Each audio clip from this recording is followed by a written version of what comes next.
안녕하십니까. 뉴스데스크 강원입니다. 앞으로 5년간 대한민국을 이끌 대통령을 뽑을 날이 하루 앞으로 다가왔습니다. 같은 강원이지만 영서에 비해 영동은 보수 지지세가 강했는데 이번 선거에서는 어떤 결과가 나올지 관심이 모아지고 있습니다. 김인성 기자가 보도합니다. 우리 국민의 자유와 꼬박 6개월 전 악몽의 밤. 파렴치한 종북 반국가 세력들을 일거에 척결하고 자유 헌정 질서를 지키기 위해 비상계엄을 선포합니다. 많은 국민들이 국회로 달려가 군인들과 맞섰고 당시 야당 국회의원 주도로 계엄을 저지했습니다. 내란 수괴라는 죄목이 붙은 대통령이 탄핵되며 나라 전체가 혼란으로 뒤덮였던 지난 6개월을 뒤로하고 새 대통령을 뽑는 날이 하루 앞으로 다가왔습니다. 이번 대선에서 강원도민들이 지켜볼 관심사는 뭘까? 지난 20대 대선 당시 윤석열 후보와 이재명 후보의 득표율 차이는 0.73%포인트에 불과했지만 강원도에선 12.46%포인트로 차이가 벌어졌었습니다. 도내 18개 시군 모두 윤석열 후보가 앞섰는데 윤 후보의 지지율이 가장 높았던 곳은 58.78%의 양양이었고 삼척, 횡성, 강릉, 고성 순으로 나타나 영동 지역이 많았습니다. 반면 원주시는 50.65%, 춘천시는 51.29%로 가장 낮았는데 두 후보의 격차가 10%포인트 이내였던 곳도 이 두 곳뿐이었습니다. 따라서 이번 대선에서는 더불어민주당과 국민의힘 지지율이 각각 어느 지역에서 어느 정도로 발현될지 관심입니다. 대선이 갑작스레 치러지면서 후보 모두 강원도 공약에서 깊이 있는 고민의 흔적이 잘 보이지 않은 점은 아쉽습니다. 이재명 후보는 강원도 미래산업 육성과 교통망 구축을, 김문수 후보는 바이오 산업단지와 대규모 SOC 확충을 공약으로 내세웠습니다. 이준석 후보도 철도망 구축과 접경지역 철책 감시 자동화, 권영국 후보는 강원특별법 전면 개정과 폐광지역 산업 전환을 내세웠습니다. 네 후보 모두 엇비슷해 보이는 가운데 어떤 후보가 당선되더라도 인수위원회 없이 곧바로 임기가 시작되는 만큼 교통망 확충과 첨단 미래산업 육성 등 강원도 공약이 중점 추진될 가능성이 높습니다. 대선이 끝나면 지역 정가는 곧바로 정확히 1년 남은 지방선거 체제로 재편될 전망입니다. 이번 대선이 끝난 뒤엔 강원도 유권자들의 표심이 지역별, 연령대별로 어떻게 드러났는지 면밀히 분석해서 지방선거에 대비할 것으로 보입니다. 따라서 대선 이후 여야가 얼마나 빨리 지방선거에 대비 체제를 갖출 수 있을지, 지방선거 후보자들의 윤곽은 지역별로 언제쯤 드러날지 유권자들의 관심일 수밖에 없습니다. MBC 뉴스 김인성입니다. 서핑 레저 활성화에 힘입어 해변가를 중심으로 상권이 형성된 양양 지역이 심각한 경기 침체를 겪고 있습니다. 최근에는 여름 외에는 휴일과 연휴에도 관광객이 찾지 않아 음식점과 숙박업소 등은 개점 휴업 상태입니다. 김형호 기자입니다. 양양에서 서핑숍이 가장 많이 자리 잡은 현남면 인구해변. 양리단길이라고 불리며 여름뿐만 아니라 평소에도 관광객과 서핑 체험객들이 몰렸던 곳입니다. 하지만 대통령 선거일 휴무와 이어지는 이번 징검다리 연휴에는 서핑 체험객도 많지 않고 숙박업소 객실은 절반도 차지 않았습니다. 객실이 10개라고 쳤을 때 예년 같으면 그래도 8, 9개는 찼는데 지금은 한 2개, 많아야 3개 정도만 차고 있는 것 같아요. 해변가 이면도로에 들어선 음식점들도 점심시간에 장사가 안 되기는 마찬가지입니다. 예전에는 양양이 되게 핫했거든요. 근데 요즘은 좀 사람들이 안 오더라고요.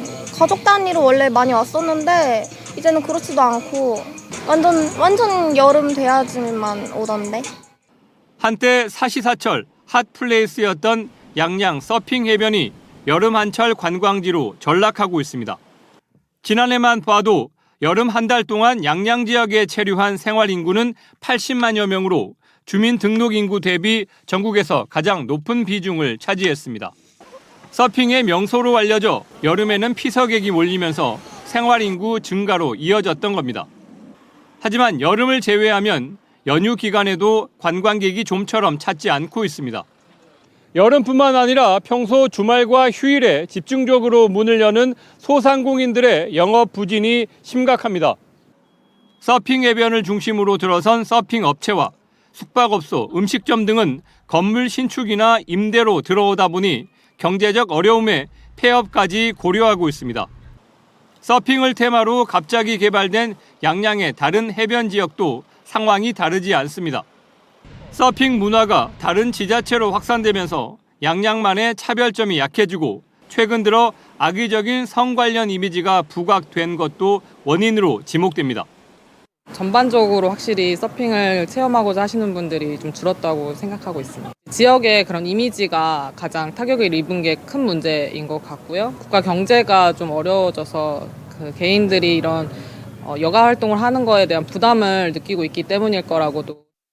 정체에서 침체로까지 떨어지고 있는 서핑 해양 관광에 새롭게 연계할 수 있는 차별화된 변화가 필요한 시점입니다. MBC 뉴스 김용호입니다. 올해 1월 개통한 동해선 철도 탑승객이 반년도 안 돼 80만 명을 돌파했습니다. 주말마다 예매 전쟁까지 벌어지고 있는데 고속철을 조기 투입해달라는 목소리도 큽니다. 배연한 기자입니다. 부산 부전역을 출발한 열차가 울산과 포항, 삼척과 동해를 거쳐 강릉역에 도착합니다. 도착한 열차에서 많은 열차 탑승객들이 쏟아져 내립니다. 좋네. 여행 좋아하니까 나는 다 그냥 좋아요. 바다 풍경도 좋고 전부 다 좋았어요. 또 이용하실 생각도 있으세요? 그럼요. 해야죠. 지난 1월 개통한 동해선 열차는 주말이면 예매가 어려울 정도로 인기몰이를 하고 있습니다.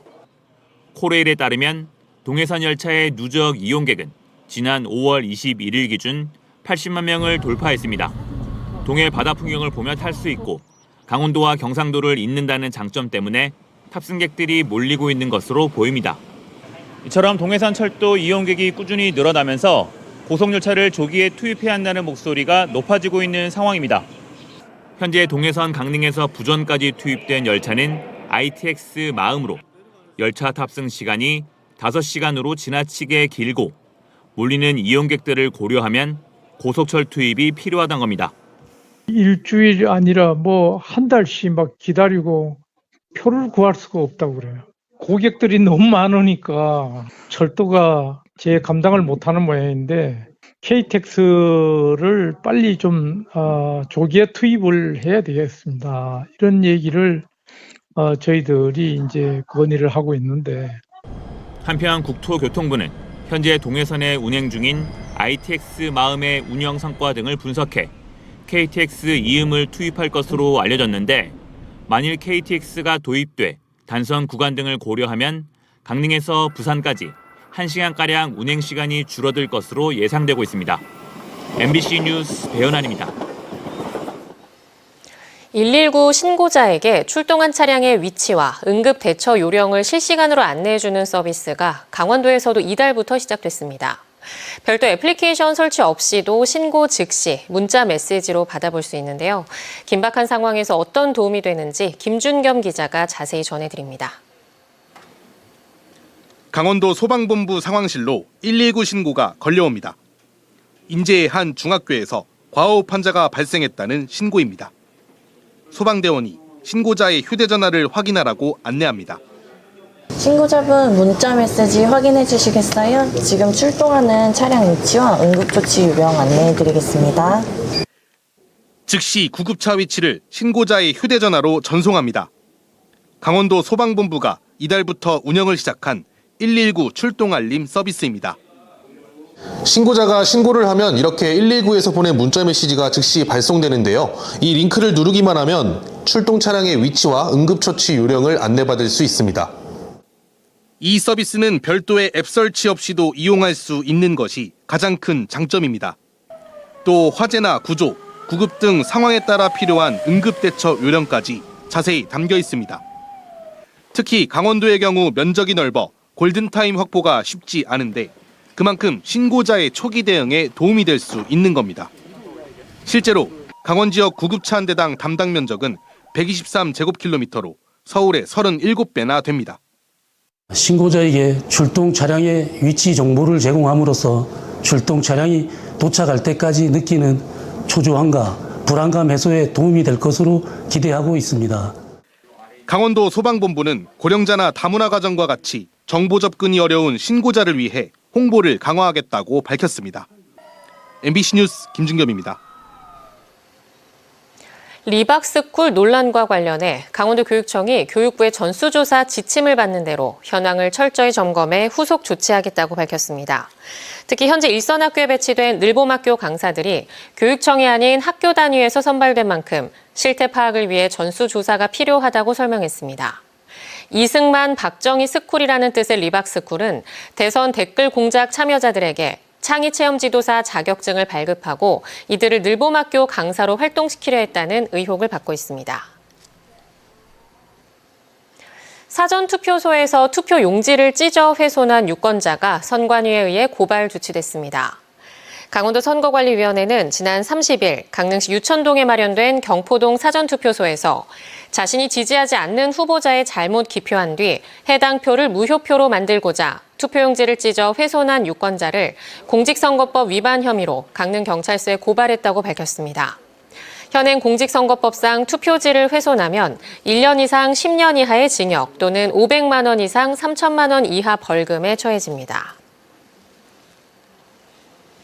경찰이 제21대 대통령 선거 투표일에 맞춰 경비와 안전 활동을 강화합니다. 강원경찰청은 내일 치러지는 제21대 대통령 선거에 맞춰 도내 투표소 664곳과 개표소 18곳, 투표함 회송로 682개 노선에 경찰관 4천여 명을 출동시켜 선거 경비 상황 유지와 선거 관련 사건 사고의 대응 활동을 강화하기로 했습니다. 특히 내일은 전국에 가포 비상을 발령해 비상근무를 실시하고 혹시 모를 안전사고에 대비할 계획입니다. 2025 강릉 단오제 행사가 막바지에 이른 가운데 다양한 행사가 이어지고 있습니다. 행사 7일째인 오늘 단오재단에서 관람객들의 복을 비는 축원굿이 연속 3시간 진행돼 소망의 축제에 의미를 더했고 근해대회 개인전, 쌍근해, 단체전 결승도 열려 볼거리를 더했습니다. 유네스코 등재 20주년을 기념한 강릉 단오제 영산홍을 재해석한 기획공연 영산홍도 전수교육관 공연동 무대에 오릅니다. 대선일이자 축제 마지막 날인 내일은 어르신 모델들이 참여한 한복 패션쇼와 경품 추첨 행사 등이 열리고 단오재단에서 오후 6시 송신제, 7시 환호굿, 소제 이후 월화교에서 밤 9시 마지막 불꽃놀이가 이어집니다. 강원 동해안 지역 발전소들이 송전 제약으로 정상 가동하지 못하는 가운데 강원도 상공회의소 협의회가 정부 부처와 국회, 관계기관의 현실적인 대책 마련을 건의했습니다. 강원도 상공회의소 협의회는 건의서에서 정부에서 원전 중심의 발전 정책을 추진하면서 동해안 발전소 4곳의 이용률은 정상 수준의 4분의 1에도 미치지 못해 역차별을 받으며 경영 위기에 놓여 있다고 밝혔습니다. 또 지역 경제도 고용 불안과 세수 감소로 심각한 타격을 입고 있다며 송전망 이용의 형평성 제고와 전력 구매 계약 직접 계약 허용, AI 데이터 센터 특구 지정 등 대책 마련을 촉구했습니다. 강릉시 국학연구기관인 재단법인 율곡국학진흥원이 다음 달 출범할 예정입니다. 강릉시는 율곡국학진흥원 창립 이사회를 연대 이어 이달 중 강원도의 설립 허가 신청과 법인 설립 등기를 마치고 경력직 직원 공개 모집에 나선다고 밝혔습니다. 율곡국학진흥원은 비영리 재단 법인으로 원장 1명과 기획연구실, 국학자료실, 교육연수실 등 4개실 11명으로 구성되며 6급 이하 강릉시 공무원 1명이 파견될 예정입니다. 강릉시는 율곡학 기반의 국학자료에 대한 체계적인 조사와 연구 사업을 추진해 강원도에 산재한 국학자료를 집대성하고 지역문화 정체성 확립의 역할을 할 것이라고 설명했습니다. 삼척관광문화재단이 국고 보조금을 지원받는 지역 간 우수 문화예술 교류 협력 사업에 최종 선정됐습니다. 이번 교류 협력 사업 선정으로 삼척관광문화재단은 서울시 은평문화재단과 협력해 오는 7월 이사부 독도기념관에서 바로크 음악 도시로의 여행 공연을 벌일 예정입니다. 바로크 음악 도시로의 여행 공연은 바흐와 핸델, 비발디, 라모 등 바로크 시대 거장들이 활동한 유럽 도시를 음악으로 여행하는 공연입니다. 강원뉴스 마칩니다. 시청해주신 여러분 고맙습니다.